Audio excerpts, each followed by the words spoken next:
the World Series in 4 straight. It was a sweep. Get out of here, baseball! It's gone! Oh, my God! Can you believe it? Johnny Bench has tied it up. Homer Bailey's second career no-hitter. 7th heaven in 7 consecutive games. Adam Dunn has done it again.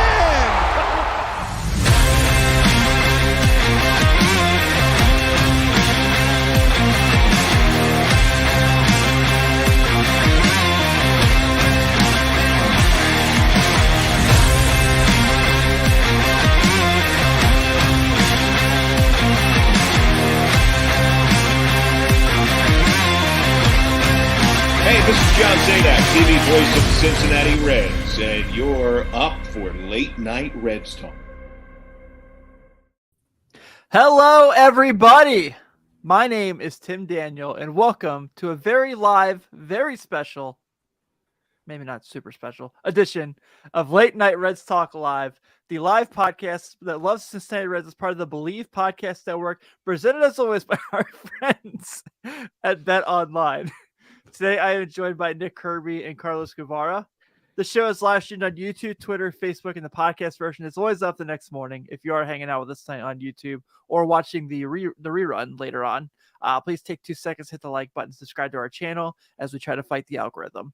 Before we do get started with today's show, let's have Nick Kirby tell you about our partners, BetOnline, who have the Cincinnati Bengals as 6-point favorites at home on Sunday against the Browns. Basketball is back, and BetOnline remains your number one source for all your sports betting needs this season. You'll always find the latest odds, team matchup info, player news, and game trends at BetOnline. And as your continued source for all sports wagering information, BetOnline features live betting, free contests, and giveaways all season long. It's always the fastest and easiest way to bet all your favorite sports and events, whether that's NFL, NBA, NHL, MMA, tennis, boxing, or even golf. Head on over to betonline.ag to join and receive your 50% welcome bonus with your first deposit. Just make sure to use our promo code BELIEVE to get your rewards. That is BLEAV. BetOnline is where the game starts. So before we do get started with today's show, I want to make sure we do have Carlos here and say congratulations to you and your family on the birth of your new beautiful baby girl. So it's very exciting news, man. Thank you, man. I appreciate it. Yeah, be joining you Fun very times, soon. Fun times over here. Yeah, I bet. But we're glad to have you taking away from dad duty for a little bit to hang with us. So we're definitely appreciate it. And I knew we had to have you on to talk about the era that was Blake Sabol with the Cincinnati Reds. Man. Do you think when he comes back with the Giants that he gets a tribute video of just like, it's just like a 2-second clip? I mean, he deserves one. Deserves one. Absolutely. So you've been Rule 5'd. You can News probably, to some of us here. yeah, you can probably understand where how this old Blake Sabol's feeling, right? He probably had an idea before it happened. Like, I mean, I know I did. Whenever that happened to me, they said that the first phone call I got was saying, hey, you're going to get taken by the Marlins, but the Padres are going to trade for you. And it happened like right away. So he probably knew. My biggest regret is your friend from you getting Rule 5 is you weren't with the Marlins enough to get one of those cool like teal hats because that was the Florida Marlins. I would have been pretty cool to see you in that uni. Yeah, but the cool thing is I still get to claim them, right? Like, I was part of absolutely. them for like a little bit. Like if they go on a run and, you know, I do believe 5 to 6 years, I get to claim them. I get to wear the hat. It is listed on your Wikipedia page. So I think same thing with the Rockies too. I went to spring training. That counts, right? Yeah. So the Rockies and Marlins are listed on your Wikipedia page. So therefore Wikipedia counts for above all. Yeah. It sucks the teams that I actually played for that it's not like the Yankees or something like that I can tie on to. Like, oh, I'll tie on to them, but it's the damn Rockies and the and the Marlins. Hey, the Marlins have 2 World Series. I'm not talking any crap about the Marlins. Yeah, they're the only team with a World Series and no division title. Yeah. 2. It's kind of fascinating. Yeah. 2.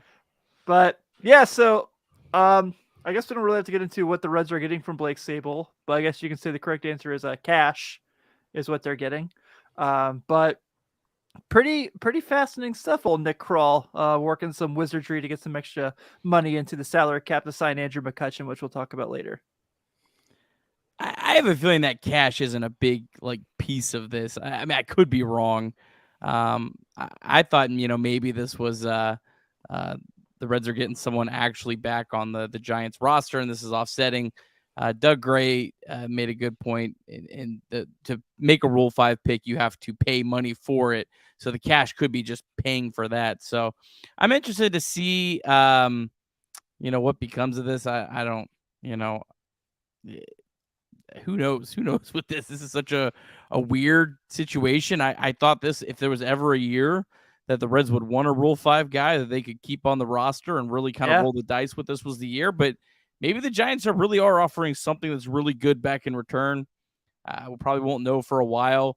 Might be one of those things where the Giants are going to wait and kind of see how free agency and all that kind of stuff plays out before they decide, who they're going to cut loose. And the Reds have a couple different guys or something of that nature. Yeah, DeSclafani's coming back. You haven't heard yet? Yeah. Yeah. So, I don't know. I'll take Evan Longoria. I know he's washed, but he's a free agent. Oh, that's right. Never mind. Disregard. I don't know. Tommy La Stella, does he still play for the Giants? Maybe. This here we go. Seth La Stella listed. There's only Giants only have 8 players that are actually earning an actual salary, not just arbitration. There wasn't a big list, so yeah, it's pretty interesting. So yeah, I guess the Rule 5 draft is they get a little extra cash. I know Bobby Nightingale mentioned that they got a couple guys in the minor league section. So I haven't had a chance to see those, or get information on them by any means. But on some, keep going this baby going. Last night sucked as a Reds fan, as you saw if you hung out with Nick and I. And our good friend Max got an excellent clip. Nailed it. Of our reactions. Just a stinky day. Just a stinky day. I don't really think the Reds falling from 4 to 7 is all that big of a deal, but the Pirates getting the number 1 pick is a big deal. That's the part that stinks exactly way worse than the Reds falling. I mean, I think it's very easy to make a good pick at 4 or a bad pick at 4. It's very easy to make a good pick at 7 or a bad pick at 7. 1, you really got a lot better odds. So, it just it stinks the Pirates got the number 1 pick, but hopefully they screw it up. They've done that before. I was gonna say, our good friend, obscure former Reds, who we hung out with this weekend at Reds Fest, sent a tweet that I was it brought me back to life when he was talking about guys, it's the Pirates. We know this isn't gonna work out for them, and that's when I was like, you know what? You're right, because this is what they do. So, and everyone I tweeted that, and everyone's like, what about Henry Davis? I'm like, he hasn't played in the majors yet, so they could get it wrong still. Possible. And they probably will. Let's just be honest. You keep getting number 1 picks, you're going to eventually get one right. It's true. The Reds got many number 2 picks, and they got one right. So far. Sometimes you draft Anthony Bennett. Sometimes you draft Kyrie Irving. It's just... Yeah. Or Andrew Wiggins, and you flip it for something. So yeah, that's true. That was a fun game last night, by the way. They looked amazing. Another show, another time.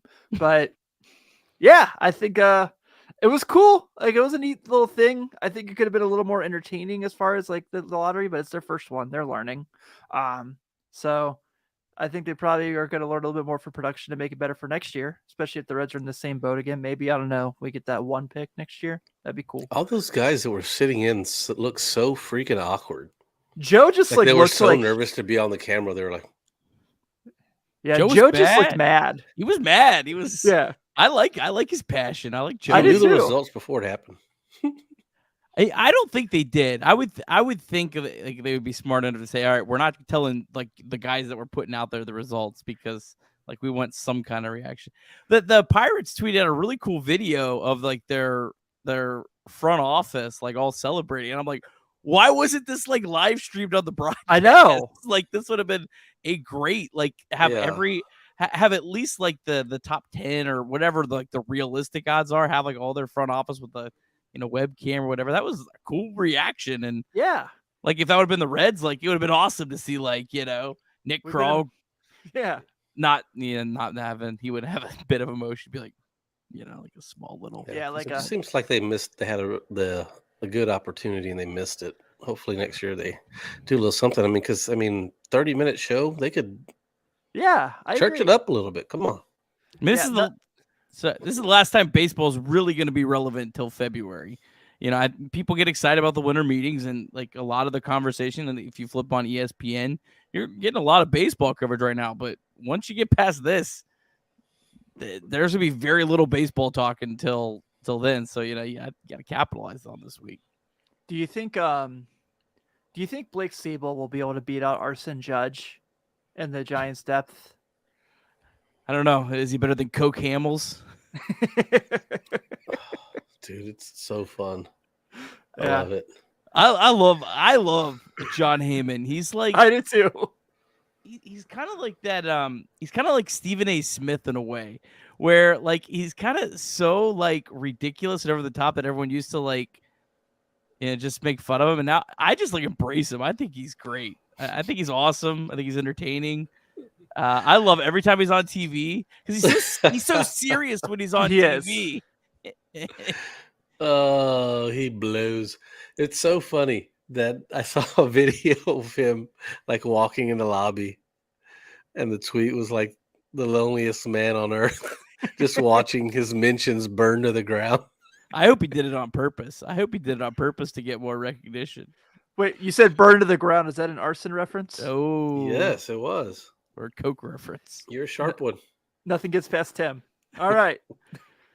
So I guess we had to get to this. I know we got to ask a couple of questions about this yesterday, but we're holding off for the episode. So yeah, Jesse Winker is back in the NL Central. Seattle moving on from him, getting Colton Wong back in return. And Seattle had to throw in Abraham Toro to make this trade happen. And cash, which is fascinating to me. You and I and Clay had a chance to talk about this quite a bit over the weekend, but I really like this for Seattle. I think Colton Wong going there is going to be kind of awesome, actually. As far as the Winker thing, I know people we talked to at Reds Fest were pretty upset about it, about him being back in the Central and stuff like that. That doesn't really bother me. I mean, the Reds traded him, so it wasn't like they traded him to Milwaukee. I wasn't mad at Mike Leake when he signed with the Cardinals after they traded him to the Giants, so I'm not going to be mad now. But it's an interesting fit. I think it's a ballpark he could potentially have a decent season in, but I think he's still the same player he was here last year. Yeah, I think this is a decent move for Milwaukee. Like they need like the upside that Winker has as a hitter. He obviously still has a lot of upside as a hitter. And it's wild to see how far his value dropped in a year. I mean, this guy was the starting outfielder in the All-Star game in 2021. Yeah. And now, I mean, almost had like he basically had negative value because the Brewers traded an equivalent salaried player and cash for him. Yeah, I don't know. I don't know what to expect out of him, to be honest. Hopefully for his sake they DH him and they don't try to play him out in the field. I don't know what Seattle was doing with having him and Yelich in the outfield together.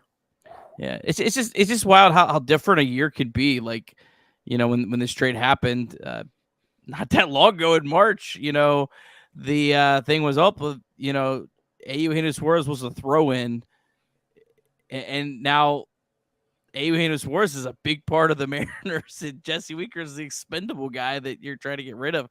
It's a great reminder that not to get too high or too low on a player at any given point, because it can flip pretty quick over 6, 7, 8 months.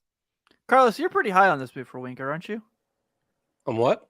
You like this move for Winker, don't you? You think he'll do well there?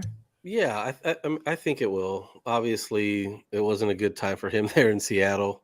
he wasn't comfortable. He referenced wanting to be closer to his daughter, which this will put him there. He knows the division. It's a good ballpark for him to hit in. I think that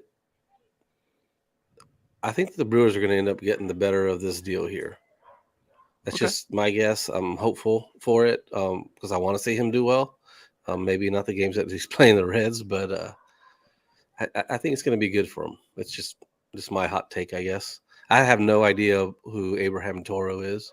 So he was kind of one of those like nice prospects that really has kind of been a bust to this point. No, for Winker, I mean, he had to get out of Seattle. Like, yeah. It sounded like he was in a lose-lose situation. So I'm sure he was ecstatic, and he's going to a team that is at least going to compete. It sounds like they've said they're holding on to their guys. So, and this year's going to be like if he doesn't come ready to play this year, then he's never going to come ready to play again. Because this is like a make or break type of year. This is like I'm about to go into my free agency year, even though that's not what he's doing, but he's fighting for his career right now. And if he doesn't come in to the cliche best shape of his life and ready to go, he's in trouble. And I think he's going to realize that, and he's too talented just to let that go. So that's part of why I think he's going to bounce back. I could very well see him bounce back. I could see him having a good year there. I don't have the stats in front of me by any means, but I do recall. I seem to remember he had pretty good history playing in that ballpark with the Reds. So it's very well something that I could probably pick back up. But yeah, like I said, if he's really good, if he's really bad, the 19 games against the Reds, and he's good against everyone else, I guess it's less than 19 now with how they're doing interleague play. But I'm all for it. I just hope he doesn't, My hot take about Winker is he's not going to do well against the Reds at all this year. David Bell just he finds might a way tear to up the rest of the division, but he's going to press so hard, especially in Cincinnati. Hot take, write it down, put it on the board.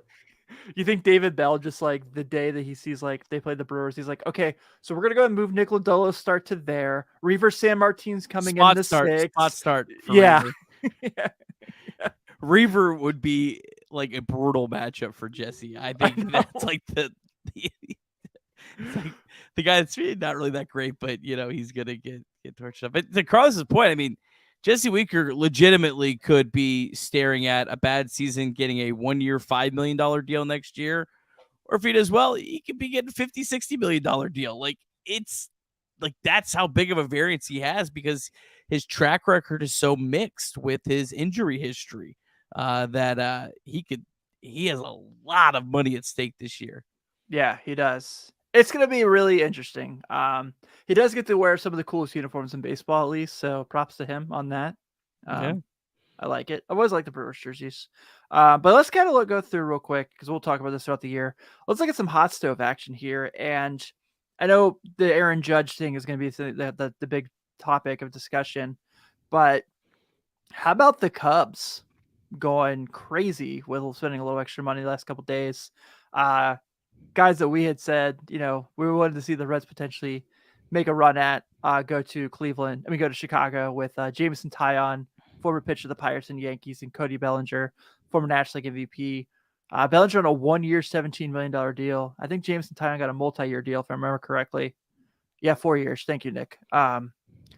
So, these are really good moves for the Cubs. I feel like the Central's going to be really wide open this year. I don't know I know the Cardinals got Wilson Contreras. You don't think so? No, I think the Cardinals are going to run away with it. Do you? That's another. Yeah. I mean, they very well could. Having Contreras, Goldschmidt in the lineup, and Arenado, that's pretty scary. It's hard to see the Brewers not at least being competitive, though, if they keep their 3 starters. Yeah, I agree. But what do you guys think about Jacob deGrom? Obviously, he's awesome. We know how good he is, but he's a dude that's battled a lot of injuries, and you're risking that much money for him. I understand that's probably what the market was to get him, and that's probably what Texas had to do. But man, that's I don't blame the Mets whatsoever for being like, nope, we saw your physical reports, we saw your rehab assignments, you can go. I just think it makes more sense for the Mets to do what they did. Yeah. I mean, Jacob deGrom isn't very young. His medical history is not on his side right now. Verlander's coming off his surgery, but 2 years, take that gamble. Sure. I mean, Yeah. I would do that, and I think a lot of people that I've read on online and little articles that they kind of agree with that too. Yeah, 100%. I would take Verlander with the shorter. I don't know. I mean, I know everyone wants to just say, "Oh, it's just money." Why are you? But like the Rangers are going to run out of money at some point. So if you're putting 185 on the line, that's going to hurt whatever your budget. Everyone has a budget, so I don't know. I think the Rangers. I think the Rangers are trying to rush a rebuild, and I do too. that's typically not a good recipe. When are those pitchers going to come up? The Leiter and the other guy. I would think they're pretty close. Because they're older college guys. Rocker, right? yeah. They both went through college. So I would think they're close. But man, I hope it works out for them because I mean, yeah, to make that division a little stronger. Yeah, yeah. Fun. You kind of feel that Astros. It almost feels like they feel that Astros pressure that the team their divisions in the AL, at least the ALCS every year. So they got to like make a fight at it. Yeah, but yeah, Wilson Contreras. The Mariners. Yeah, the Mariners getting hot too. You're right. And the Angels still have Mike Trout and Shohei Ohtani, but they still managed to lose 95 games a year with those two. So that's fascinating to me. Ohtani's going to be a Padre next year, so we don't have to worry about that. Is that the linked team? That's what I heard. Okay, cool. Wilson Contreras leaving the Cubs to go to the Cardinals. Those are gonna be fun games when he goes to Wrigley at 2 PM and everyone's drunk already. Oh man, I love that signing. I do too.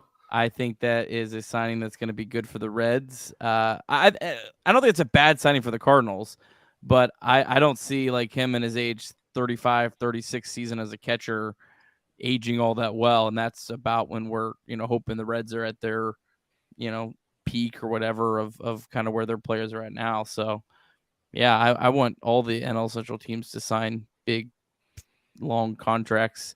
Yachty was getting quite a bit of chunk of change though, right? Wasn't he? It was too much. I think it was like that's why I'm like, this really isn't that big of a deal. I mean, they're getting a better catcher, like total package wise, like he's a way better hitter. I doubt he's a catcher at the end of that, would be my guess. I bet he. But that's why I don't feel like this is much of a gamble by the Cardinals because they're upgrading and almost paying what they were paying for a terrible catcher. Mm-hmm. Yeah, Yachty was only 10 and then 9 the year before. So this is about 1.5, 1.6 times more. Yeah, I mean your point's pretty well. Yeah, I mean again, like this makes them a much better team next year and the year after. I don't think there's any question about that. Yeah, God, but it's such a perfect fit. I just never liked Contreras, and it's a perfect fit for the next couple of years. But again, like what I'm saying is, years 3, 4, 5. I think that is a contract that has the absolute writings of a rough end, of a Moustakas ending. Yeah, and you guys look at this money. We don't know the Moustakas ending yet. We don't know yet, Nick. Forecast says Carlos is a Moustakas believer. I love it. Give me that energy. Give me that energy. But I think going to the thing we've argued for way too long at this point now. You see the money Wilson Contreras get, and you wonder why Tyler Stevenson still wants to catch, right? Who do you want for the next 5 years? Wilson Contreras or Tyler Stevenson? Tyler Stevenson. Every day of the week. Every day of the week. Aaron Judge, real quick before we move on. 9 years, 360. I just feel like it's probably, it definitely makes the most sense for him. But as a baseball fan, doesn't it feel kind of boring? Like, I thought him going to the Giants would have been a blast. I thought that would have been really fun. I thought him going to the Padres would have been a blast. That would have been really fun. I don't know if they could afford him with what they're paying. Who's the guy? I just pulled up, like the guy they got in the trade from the Nationals last year. Soto. Yeah, thank you. Juan Soto. Wow. Decent player. Yeah, pretty good ball player. I mean, we're not going to make this a Padres podcast, but they're going to spend the money. They want to extend Soto and get another $400 million contract on the books. Yeah, I heard they offered Judge 10 This guy's like he's going nuts over there. Yeah. He's like, we're printing money. Have it. So the Yankees have 3 guys that they combined salary they're paying $1 billion for. That's wild. It's a lot of money. That's the times we're in now. But it doesn't put a dent in the ownership's pocket. Not a bit. Yeah, you're absolutely right there. But yeah, I get it. Comfortability, marketability. Oh shit! All the money they got coming in for their brand. Oof. Yeah. That's crazy. Yeah, that wasn't painful for the Yankees to offer that deal at all. So, man, those Phillies Mets, like Branch said in the chat, those are going to be some good games, man. Yeah, those will be fun. I do want to say real quick, I absolutely love Josh Bell going to the Guardians. I think that's a really, really good signing for them. Whether he's playing first base or DHing, that's a really good get for them. And that's the model the Reds should be doing. 2-year deals, short deals, fill your gaps with a player like Josh Bell, not a 4-year, 5-year deal that you can really struggle on the back end. That's the model. That's the model right there. Is this the year Tyler Stevenson can get his extension? I know, or is this he's still got to? You can extend a player anytime. The Phillies, I guess that's true. Yeah, Phillies extended players before they came up. The Braves did that too. Yeah, you're right. I'm off today, guys. I'm sorry. I'm losing it. I'm out of it. It's basketball season, Tim. Yeah, you're not kidding. But yeah, I think those are all really good moves. I love the Josh Bell moves for the Guardians. The Cubs are going to be fun. He's an easy guy to root for, Josh Bell. He is. Yeah, especially since he's not a Pirate anymore. We said the Pirates' name way too many times on this podcast. We have. Speaking of former Pirates, apparently there's a lot of discussion that Buster Olney reported the Reds have interest in former National League MVP Andrew McCutchen, which is hilarious because I think all offseason last year, granted there was a lockout, I think I probably said this 50 times in the offseason last year that I wanted them to make a move at him. And I think he'd be awesome in GABP, especially as a right-handed hitter. Didn't have his best year by any means last year with the Brewers. I always thought it was laughable when people try to say he was better than Joey because they were in the Central together. He never was, even his MVP year. I don't care what anyone says, but I think this would be cool. I would like to have him here. I'm not gonna lie. Yeah, I'm for it. I was more for it last year, but yeah. I mean, I think the Reds should go out and get an outfielder. Whether it's Andrew McCutchen or Will Myers or someone that kind of fits that mold. I can't believe McCutchen's still in the 90th in sprint speed. I had to double check that when I was looking this up earlier.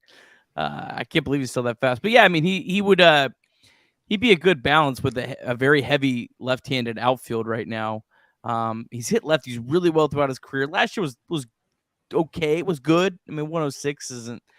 If that's your better side, you want it a little higher than that. But yeah, I mean, I think he'd be a great fit for the Reds if they could land him with kind of where they're at and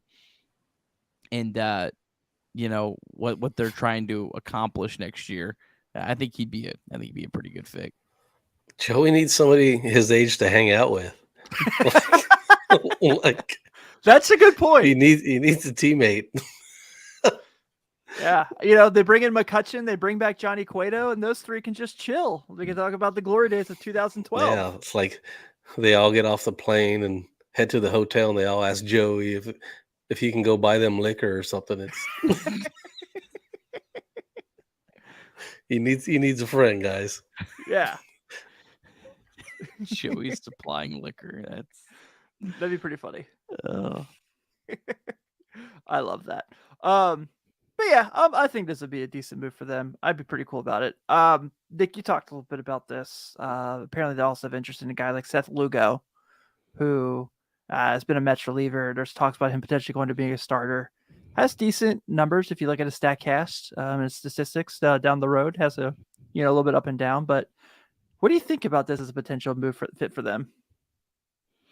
First I kind of I shrugged it off, and then I kind of looked at his numbers. I was like, oh wow, this guy's actually been a really solid pitcher the last couple of years. He came up as a starter, kind of was a failed starter, but not really that bad. I mean, like in 18 starts, he had a 4.71 ERA, and the FIP was actually below 4, so he really wasn't maybe that bad. So yeah, I mean, this is a guy maybe you could get as a back end starter.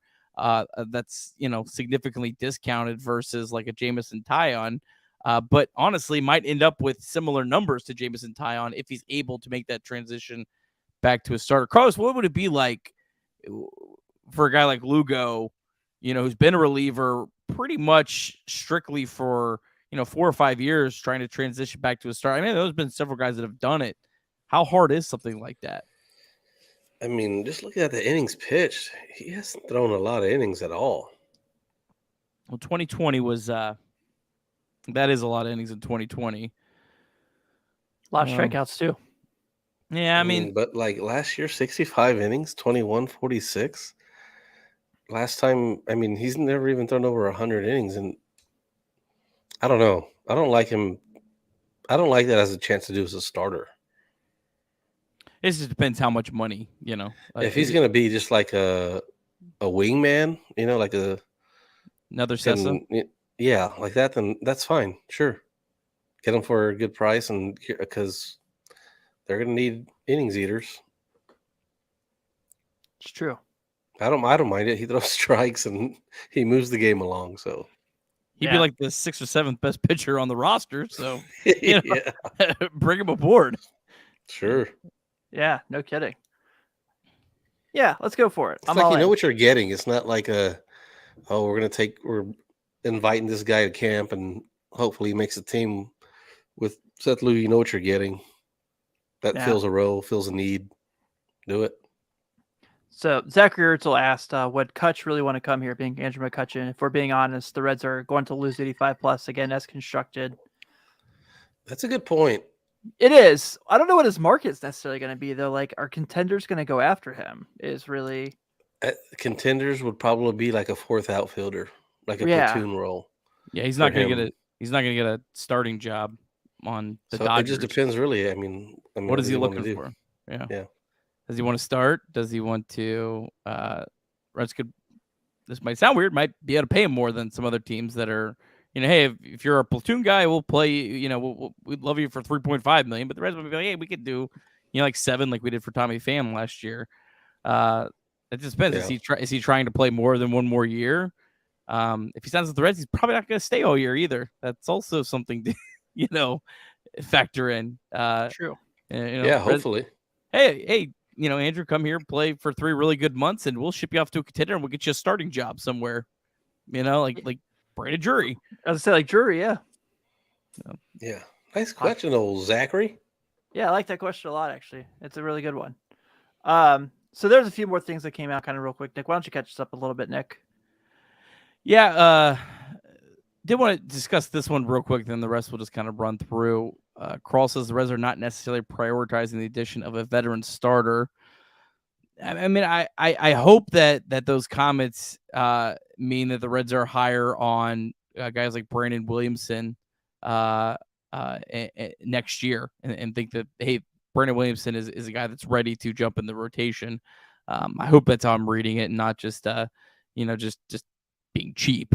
I mean, Carlos, what's your thoughts on that? I mean, do you think that? I mean, I would like to see the Reds add a starter. I mean, I think outfield is probably a bigger concern. I don't know. Where do you see that, Carlos? I'd want them to have a veteran starter. These guys, they're so young. Everyone is so young. They need that presence. It's just important. Like I said last year about the catcher, like I couldn't believe that the Reds didn't bring in a veteran catcher to help that young staff. They need somebody to watch. Everybody, like, you have your coaches, you have all the data that you need, but you need to watch someone. I mean, that's how all of us, got to the level that we're at, because there was always somebody in front of us that we could watch and mimic. Even whenever you get to that level, it's the same thing.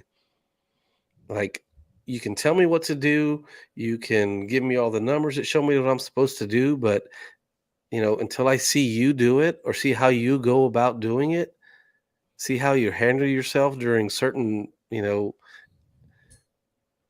situations, that's so big, and those guys learn so much from it. And the fact that they don't have that option right now, I think that's pretty big, because they're just going to be out there on an island by themselves. They don't know. Yeah.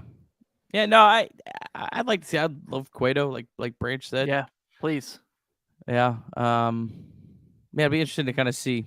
But again, I always take what Nick Krall says with a grain of salt, because we remember, and even if you have to overpay for, like, not necessarily Cueto, I obviously we would like that because it'd be an awesome story, but someone like Cueto, if you have to overpay a little bit for it, like, okay, I mean, where else are you going to spend that money anyway, really, right? Mm-hmm. This is not, we're not doing this for 4 or 5 years. This is just like 1, maybe 2 years. Maybe 4 Overpay months. a little bit, because it's worth it. I promise you. What about? I mean, like I said, we're all open to the idea of Cueto because of the story. Is anyone are you guys against the idea of David Price? I think he might. I don't know if he announced his retirement, but there was definitely Okay. mulling it. No, I just pulled it up 23 hours ago. David Price won't pitch in 2023. Oh, he isn't retired. He isn't retiring, but he is retiring. Because I saw that he was listed on the free agent list for the Dodgers still, so I didn't see the retiring wing part. Yeah, I would have loved. I feel like that would have made a lot of sense, especially with his connection with Derek Johnson from Vanderbilt. But yeah, I saw Pat mentioned Michael Wacha. That'd be fun. I'd be down for that. Walker might have been a little too good last year. Yeah, that's true. Yeah, Smiley might be a little more realistic. And then just the other topics of the week, Reds exploring the center field market. Kind of touched on that a little bit earlier. The Reds also signed another catcher, Johnny Pareda, career minor league catcher, 9 seasons in the minor leagues for the Cubs, Red Sox, and Giants. He was the 2019 Cubs minor league overall system Gold Glove winner, so he was the best in the entire system of any position. Not a lot of power, but it has, thrown out 37% of runners, was a top 30 prospect for the Cubs at one point. So just another guy to go along with Chucky Robinson, who is returning, along with Jared Solomon. I did like Jared Solomon coming back. I've heard some positive things about him. Not a guy I don't think you want to hold a 40-man roster spot for right now, but good to keep those guys along. That's your Reds news of the week. Do we want to get into this? I know you got the slide up. Do we want to have the conversation? I mean, congrats to Danny Graves on being selected for the Reds Hall of Fame. Yeah. Shout out Nick Massett. Yeah. I don't know. The Reds Hall of Fame, I guess you just have to kind of view it as a, who was more, I don't want to say popular. I feel like there's a better word than popular, because I don't think that's fair, but Francisco Cordero was so much better than Danny Graves. They're just looking for people to put in at this point. Let's just say that. Well, if they are, then call Aaron Harang. Reggie freaking Sanders. It's unreal. Yeah, I mean, I don't know. I don't. Aaron Harang. I don't want to throw any shade at Danny Graves, because he's sure. I have enjoyed him, in his Reds coverage and all those kind of things. I just feel like there's probably 30 more people that are probably more deserving right now. But I guess that you have to view the Reds Hall of Fame not as completely merit based. Yeah. I mean, Fred McGriff, who deserved to be in the Hall of Fame, was the only guy that got inducted in this class. Yeah. Were you excited about that, Carlos? You were a Braves fan growing up. What'd you say? Were you excited about Fred McGriff? Weren't you a Braves fan growing up? Yeah, the crime dog for sure. Yeah. Did you watch the Tom Mansky videos when you were coming up? Sure did. I threw into the trash can from center field. You crazy? Oh, they were I love awesome. that. Yeah, it was cool, man. I'm excited for him. All right. Well, with that being said, before this goes on a little too long, let's go ahead and wrap up this week's edition of the show. Please, like I said, as always, take a second to give us a follow on the YouTube channel. Helps us out a long way. Please go into your podcast subscription app of choice and give us a nice solid 5-star review if you haven't already. Certainly means a lot for us. Follow us on all the socials, Instagram, Twitter, and TikTok. Don't forget, next Thursday, December 15th, will be our next show, and then we're right after that. It's the holiday season, so we're kind of going through it all. If you were tuning in tonight and weren't there last night, what I once again say, thanks to everyone who said hi to us at Reds Fest. It was really cool to see all of you. We had a really good time hanging out. And as always, this show is brought to you by our good friends at BetOnline. Go make some deposits and make some money. So it's a lot of fun. You'll really enjoy it. Thank you guys for tuning in, and we'll see you next week.